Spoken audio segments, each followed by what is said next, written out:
కరీంనగర్ జిల్లా హుజూరాబాద్ మండలం సిర్సపల్లి గ్రామంలో అకాల వర్షాలకు రైతులకు తీవ్ర నష్టాన్ని మిగిల్చాయి.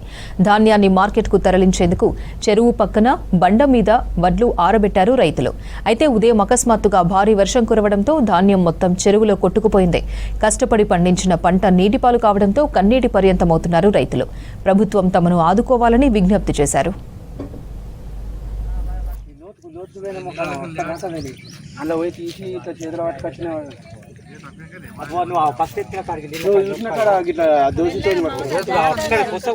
మరి 10 రోజుల సంది కోస్తామంటే ముందుగటి వర్షానికి మొత్తం అడ్డం పడిపోయింది. అది మిషన్ రాక ఒక్క రోజు మిస్ అయితే ఇప్పుడు 10 రోజులకు మళ్ళా కోసి ఇక నిన్న తిప్పలవడంగా వారం రోజులకు నిన్న మిషన్ దొరికితే కోసి ఇక్కడ పోస్తే అవి నేర్పడానికి జాగలేదు.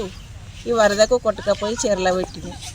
మా పరిస్థితి అప్పుడు యూరియా బస్తాలు దొరకక అక్కడ లైన్కు నిలబడు, మందులు దొరకక కొట్టి పాలేర్లు దొరకక ఇంత కష్టపడి చేస్తే ఇప్పుడు మిగిలేది మేము మనసులం కూడా మిగులుతలేము. మా పరిస్థితి ఏంటి సార్? ఇప్పుడు 2 ఎకరాల పొలం వరి కోసి బండ మీద పోస్తే ఉన్న వర్షానికి అకాల పొద్దునచ్చిన వర్షానికి ఉన్న 2-3 ట్రిప్పుల వడ్లు పోయి చెర్ల కలిసిపోయినాయి. వర్షాలకు ఇంత ఎండాలంటే ఎండే సారు.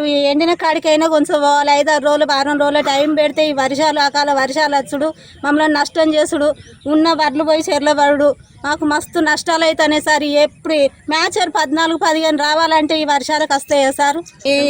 ఏం చేస్తాం? పురుగుల మందు తెచ్చుకొని తాగుతాం. మా పిల్లలకింత మేమింత పోసుకొని తాగుతాం. ఏం చేస్తాం సార్? ఇప్పుడు అప్పు 1,00,000 రూపాయలు అప్పు తెచ్చి పెట్టినాం. 2 ఎకరాలు ఇప్పుడు ఇవి పోతేనే మాకు 20,000 అదైంది సార్. మాకు 3 ఎకరాలు పెట్టినాము. ఒక్క ట్రిప్ వడ్లు అవి తెచ్చి బండ పోసుకుంటే మొత్తం చెర్లకు కొట్టుకపోయినాయి. ఎకరాన 40,000 పెట్టుబడి అయింది. ఇగో ఇట్లా పరిస్థితి ఉన్నది సార్. మేము ఏం చేయాలి? ఎట్లా బతకాలి? పిల్లలు మేము ఇగో ఇట్లా అయింది మా పరిస్థితి. 3 ఎకరాల పొలం పెడితే వడ్లు బండ మీద పోస్తే అకాల వర్షం వల్ల చెర్లకు కొట్టుకుపోయినాయి. మామూలు అది పెట్టుబడి ఎకరాన 30,000.